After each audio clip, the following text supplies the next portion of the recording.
ಜಗಜ್ಜನನಿ ಕಾಪುವಿನ ಶ್ರೀ ಮಾರಿಯಮ್ಮ ವಿಶ್ವವ್ಯಾಪ್ತಿಯಾಗಿ ನೆಲೆಸಿರುವ ಭಕ್ತರನ್ನ ಅನುಗ್ರಹಿಸುವುದಕ್ಕಾಗಿ ರಜತ ರಥವೇರಿ ಬಂದು ಸ್ವರ್ಣಗದ್ದುಗೆ ಏರುವ ಅಭೂತಪೂರ್ವ ಐತಿಹಾಸಿಕ ಸನ್ನಿವೇಶಕ್ಕೆ ನಾವೆಲ್ಲರೂ ಸಾಕ್ಷಿಯಾಗಲಿದ್ದೇವೆ. ಪವಾಡ ಸದೃಶ ರೀತಿಯಲ್ಲಿ ಬೆಳಗುತ್ತಿರುವ ಕಾಪು ಮಾರಿಯಮ್ಮನವರ ಕ್ಷೇತ್ರದ ಸಾನ್ನಿಧ್ಯ ವೃದ್ಧಿಗಾಗಿ ನವವಿಧದ ಧಾರ್ಮಿಕ ವಿಧಿವಿಧಾನಗಳು ನಡೆಯಲಿದ್ದು, ನವದುರ್ಗ ಲೇಖನ ಯಜ್ಞ ಮತ್ತು ನವಚಂಡಿ ಯಾಗವು ಇದರಲ್ಲಿ ಒಂದಾಗಿದೆ.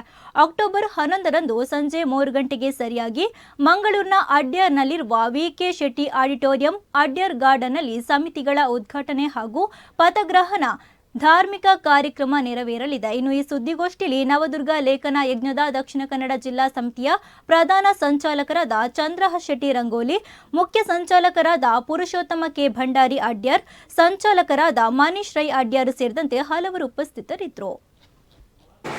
ಶ್ರೀ ಹೊಸ ಮಾರಿಗುಡಿ ದೇವಸ್ಥಾನ ಅಭಿವೃದ್ಧಿ ಸಮಿತಿಯ ನೇತೃತ್ವದಲ್ಲಿ ಸುಮಾರು 99 ಕೋಟಿ ರೂಪಾಯಿ ವೆಚ್ಚದಲ್ಲಿ ಇಲ್ಕಲ್ನ ಕೆಂಪು ಬಣ್ಣದ ಶಿಲೆ ಸಮಗ್ರವಾಗಿ ಶಿರಾಮಯ ದೇವಸ್ಥಾನ ಮಾರಿಗುಡಿ ದೇವಸ್ಥಾನ ಬಹಳ ಅದ್ಭುತವಾಗಿ ನಿರ್ಮಾಣವಾಗುತ್ತಿದೆ. ಇದರ ಬ್ರಹ್ಮಕಲಶೋತ್ಸವವು ಬರುವ 2025ರ ಫೆಬ್ರವರಿ 25ರಿಂದ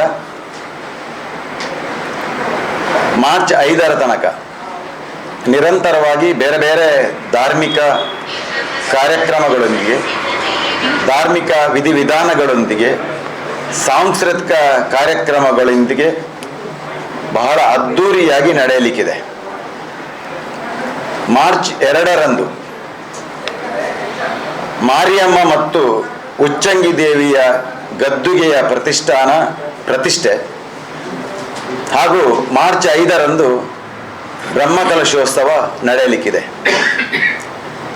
ಈ ಒಂದು ಬ್ರಹ್ಮಕಲಶೋತ್ಸವವನ್ನು ನಮ್ಮ ದಕ್ಷಿಣ ಭಾರತದ 3 ವರ್ಷಗಳ ಇತಿಹಾಸದಲ್ಲಿ ಪ್ರಥಮವಾಗಿ ಬಹಳ ವಿಶೇಷವಾಗಿ ನಡೆಸಬೇಕೆನ್ನುವ ಉದ್ದೇಶ ಇದರ ಅಧ್ಯಕ್ಷರಾದಂಥ MRG ಗ್ರೂಪಿನ ಅಧ್ಯಕ್ಷರೂ ಆದಂಥ ಪ್ರಕಾಶ್ ಶೆಟ್ಟಿ ಅವರದು ಮತ್ತು ಅವರ ಇಡೀ